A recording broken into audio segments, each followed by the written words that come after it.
Sahara, la vérité, si je mens, voilà. Donc c'est en direct de Radio Thizérien, voilà. Razika Adnani, bonsoir. Est-ce que Bonsoir, monsieur.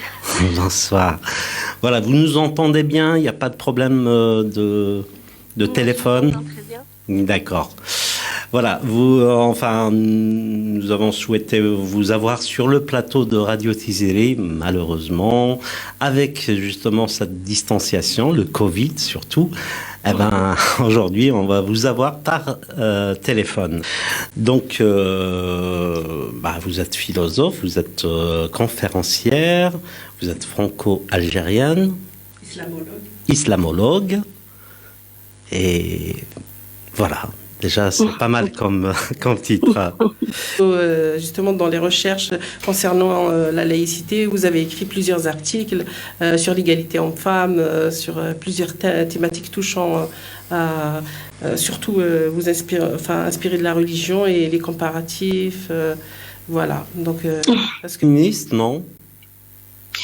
Je suis pour l'égalité de tous les êtres humains et on ne peut pas être humaniste et pour l'égalité de tous les êtres humains si on n'est pas pour l'égalité homme-femme.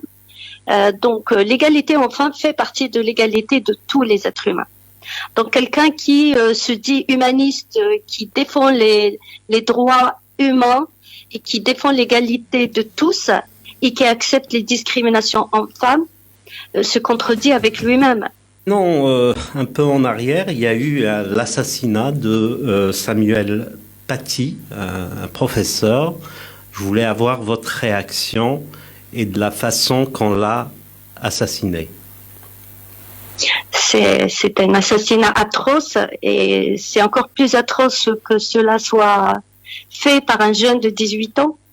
Donc, ça nous dit à quel point cette idéologie est meurtrière.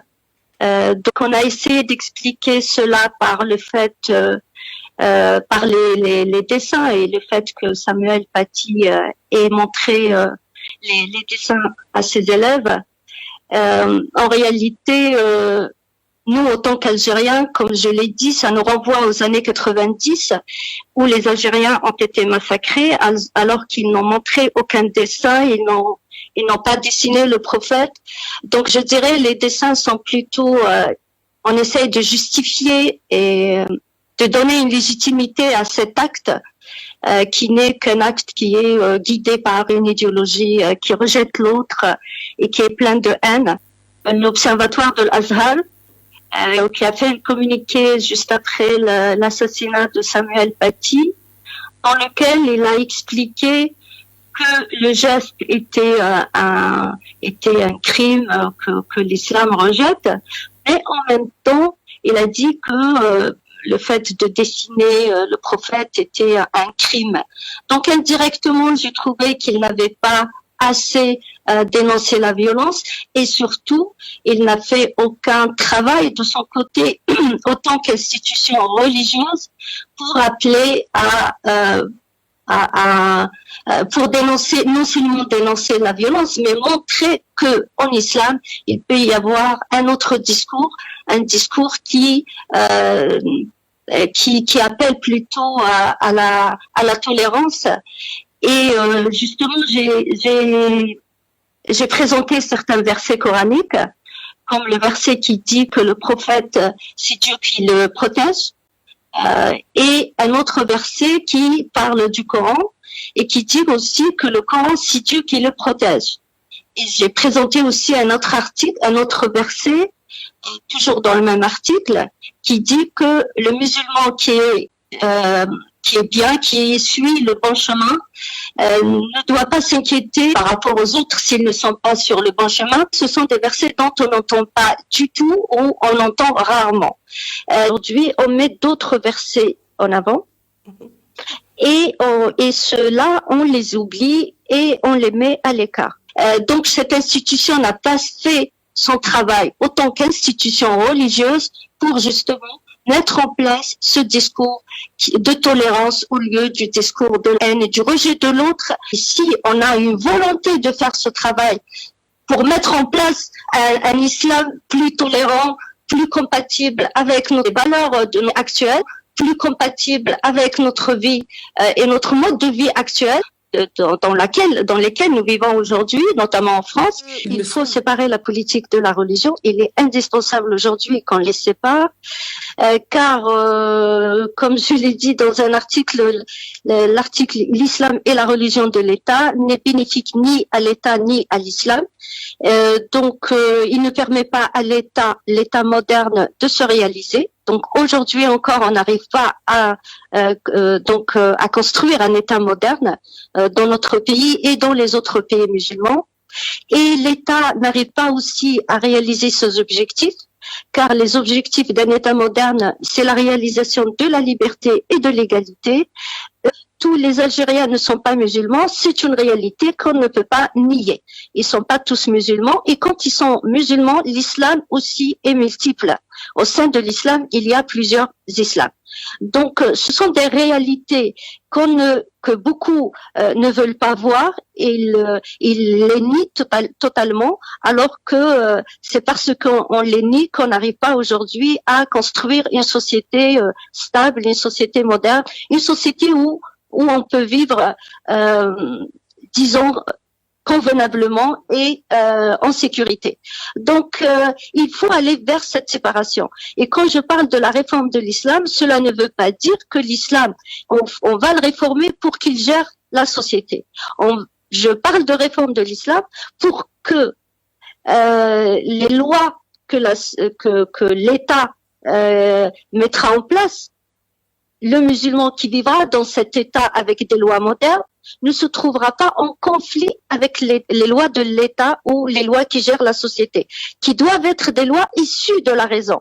Donc on réforme l'islam pour que le croyant ne soit pas dans un état de conflit avec la société dans laquelle il vit. Par exemple, en France, on a des lois qui sont issues de la raison, qui sont des lois de la République, qui n'ont rien à voir avec la religion musulmane. Donc, réformer l'islam permettra aux musulmans de France de vivre leur religion sans conflit avec les lois de la République. Et c'est exactement la même chose pour l'Algérie, pour le Maroc, pour la Tunisie et dans d'autres pays. Donc, cette réforme doit être faite en complément, donc, de cette séparation de la religion et de la politique. Indispensable qu'on aille vers cette séparation de la religion et de la politique, car le rôle de l'État n'est pas de protéger la religion, ni de protéger Dieu, mais de garantir les droits des individus, de tous les individus.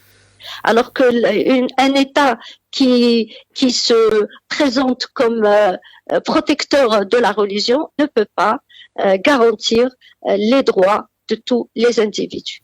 Il faut dire l'État et puis ceux qui se présentent aussi pour des élections, qui sont autorisés pour se présenter à des élections ayant une étiquette justement religieuse. Voilà, c'est un peu ce que je voulais signaler. Et je ne sais pas si vous vous rappelez, en 2018, quand il y a eu le manifeste des 300 en France, où certains intellectuels et hommes et femmes politiques ont demandé à ce que les représentants de l'islam en France déclarent caducs les versets qui appellent à la violence. Eh bien, les personnes qui parlent au nom de l'islam en France ont dit qu'on ne pouvait pas abroger ou supprimer des versets coraniques. Or, le manifeste lui-même ne demande pas à ce qu'on supprime des versets coraniques. Le Coran, personne ne peut supprimer un verset ou ajouter un verset. Déjà, c'est le livre sacré des musulmans d'une part, et d'autre part, c'est un livre qui fait partie du patrimoine de l'humanité. Donc, ni on peut ajouter un verset, ni supprimer un verset, mais déclarer certaines recommandations de certains versets comme caducs, c'est tout à fait possible. Cependant, aujourd'hui, tous ceux qui parlent au nom de l'islam ne veulent pas aller dans cette direction. Et c'est là que se pose le problème. Pourquoi ils ne veulent pas aller dans cette direction? Parce qu'il y a aussi une théologie qui l'empêche de le faire. Donc aujourd'hui, un musulman ou l'islam, alors ce n'est pas seulement un texte, c'est aussi une théologie. Donc un musulman, quand il approche un texte, il l'approche aussi avec tout ce bagage théologique qu'il a aussi dans son esprit et au fond de lui-même, qui lui dicte aussi certaines façons de se comporter avec le texte.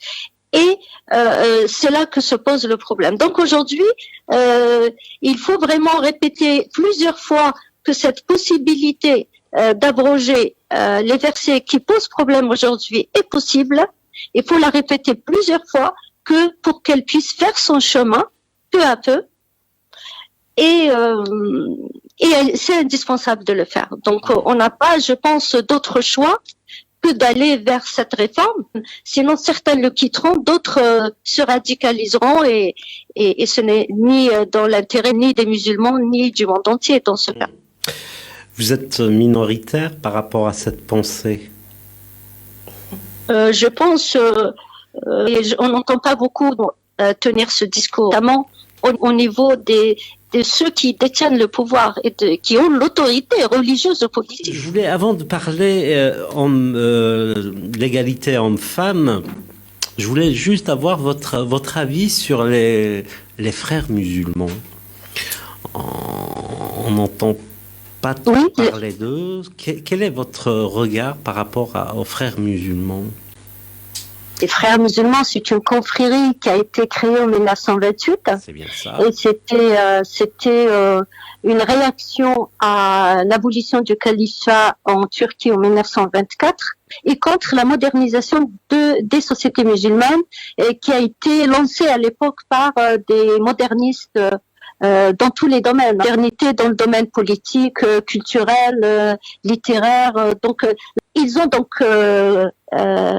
créé cette confrérie et qui a fait son chemin et qui a réussi d'ailleurs. Ils ont bien réussi, étant donné qu'ils ont fait avorter le projet de modernisation des sociétés musulmanes. Donc, ils sont très investis dans le domaine politique. Donc, c'est une confrérie qui milite pour arriver au pouvoir. Et pour arriver au pouvoir, même la violence peut permettre d'arriver au pouvoir et de forcer l'adhésion de l'autre à leur projet de société, que je peux dire. Justement, si on est arrivé là, est-ce que c'est pas justement c'est dû à ce cheminement en parlant. Par exemple, en Algérie, c'était dans les années 70 qu'ils ont fait leur apparition, peut-être bien avant, mais en 70, on les voyait ils étaient assez importants. Est-ce que si la société, par exemple, en Algérie, est arrivée à ce point, c'est un peu, j'allais dire, de leur contribution? Moi, je dirais que l'influence des frères musulmans a commencé bien avant l'indépendance. La société algérienne est d'obédience malikite. Or, le malikisme est très proche aussi du salafisme et même du wahhabisme. Donc, accentué dans ces années-là, dans les années 60, quand ils sont venus 70. pour arabiser l'école algérienne, ils ont beaucoup travaillé sur le terrain, notamment de l'éducation, leur travail au sein de l'école. Ils l'ont fait aussi au sein des médias.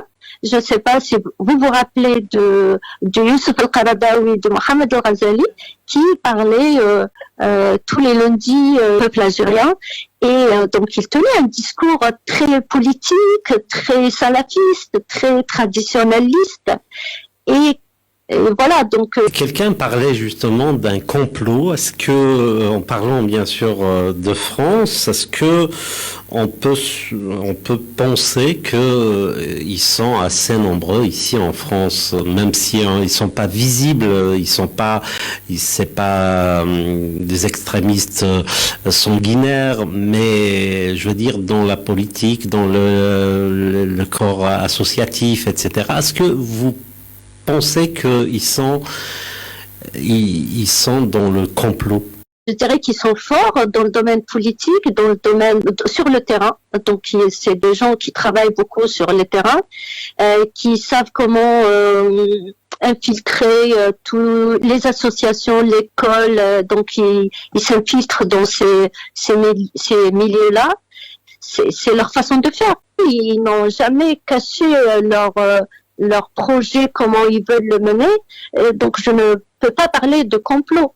Ce n'est pas un complot. Ils sont clairs dans leur politique et l'objectif qu'ils veulent atteindre.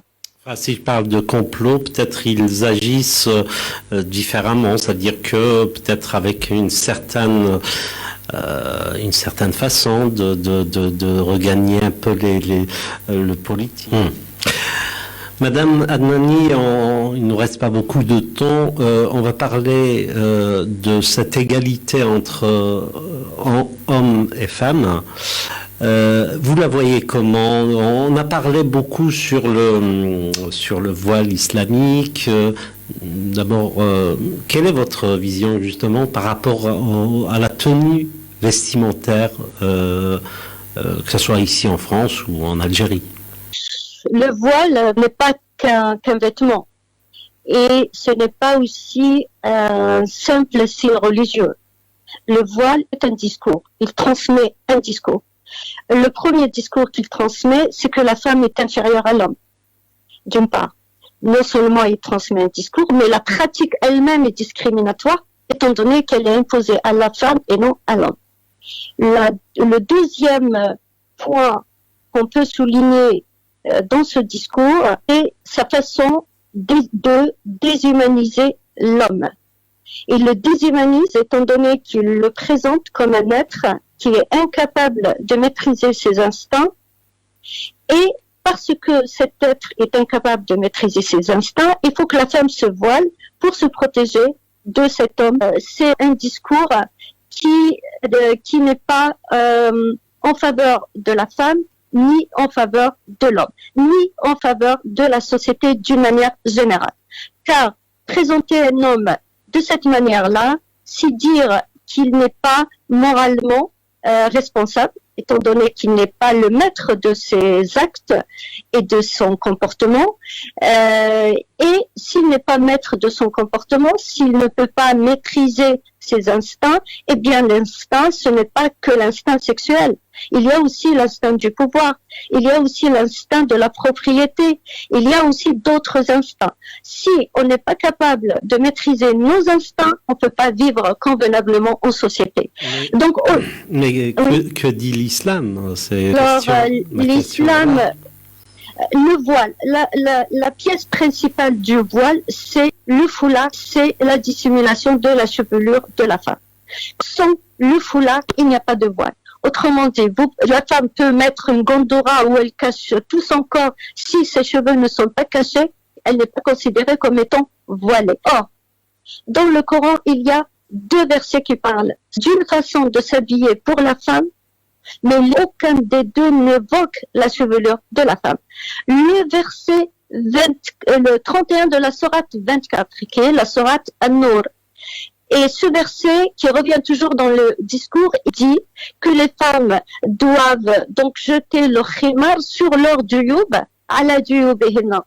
Or, duyub, quand vous allez voir dans les livres des commentateurs, ils parlent de poitrine, ils parlent du col de la robe, mais ils parlent pas de la chevelure. Donc ce verset finalement, il n'explique pas, il n'est pas clair, on ne sait pas ce que la femme doit réellement cacher. Pourquoi la poitrine, on dit juyub qui est le pluriel de jay, qui est littéralement la poche. Pourquoi la poitrine, on dit juyub pour parler de la poitrine. Mais disons que cela veut dire elle doit cacher sa poitrine.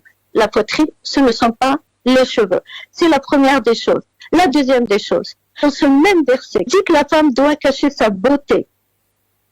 Et elle ne la montrera que à son mari, à les fils de son mari, etc. Mais quand on lit le verset jusqu'à la fin, il dit, elle peut la montrer aussi à ses esclaves et aux eunuques. Dans ce cas-là, il y a 2 pratiques dans le même verset que les musulmans ont abrogées, ils ne les pratiquent plus, on dit, on est d'accord, il n'y a pas de problème. Mais dès lors qu'il s'agit de la femme, on crie au scandale quand on dit qu'il faut aller au-delà de cette pratique vestimentaire aujourd'hui. Autrement dit, on accepte de déclarer caduques deux pratiques qui existent dans un verset, et la troisième qui existe dans le même verset, on ne veut pas la déclarer caduque, et pourtant elle n'est même pas claire, hein, parce que rien ne dit que la femme doit cacher sa chevelure. L'autre verset, c'est le verset qui parle de jalab. Encore une fois, djilbab. Djilbab, on dit que c'est la robe, selon les commentateurs, ou le manteau. Mais la robe et le manteau ne cachent pas forcément la chevelure. Le seul verset où le terme hijab est évoqué, c'est le verset qui dit que les femmes du prophète, et il parle aux compagnons du prophète, il dit, quand vous vous adressez aux femmes du prophète, il faut s'adresser à elles derrière un rideau, un hijab. Et dans ce cas-là, c'est derrière un rideau. Et donc, encore une fois, cela n'a rien à voir avec la dissimulation de la chevelure de la femme. Finalement, qu'est-ce qu'on déduit? Que le voile ou la dissimulation de la chevelure est la pièce importante, n'est évoquée nulle part dans le Coran.